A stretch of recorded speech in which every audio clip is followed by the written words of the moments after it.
This is the Lone Crater YouTube. We hope this video helps. In this video, I will explain how to safely use an Amazon piercing gun. First, meticulously clean your hands with soap and water, then sanitize them using an alcohol wipe.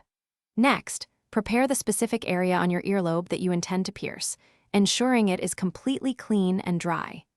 Use a non-toxic surgical marker to accurately dot the precise location you have chosen for the stud.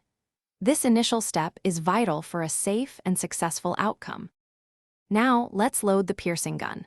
Open the sterile earring package, taking care not to touch the pointed tip of the stud. Place the earring into the designated slot on the piercing gun, ensuring it clicks firmly into position. Double-check that the earring back is also correctly seated, ready to secure the stud after piercing. Proper loading prevents misfires and ensures a smooth procedure. With the gun loaded, align the tip of the stud precisely with the marked dot on your earlobe. Hold the piercing gun firmly and steadily, ensuring it is perfectly perpendicular to your skin. Apply swift, decisive pressure to the trigger, pushing the stud through the lobe in one fluid motion. You will hear a clear click as the stud fully penetrates and locks into place with its backing. Remove the gun straight away.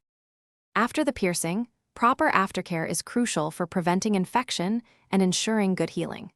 Clean the new piercing twice a day using a sterile saline solution, gently applying it around the front and back of the stud.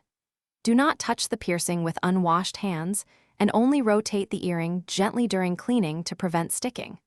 Allow at least 6 to 8 weeks for complete healing before changing your initial stud. Thanks for watching. Consider subscribing if we helped you.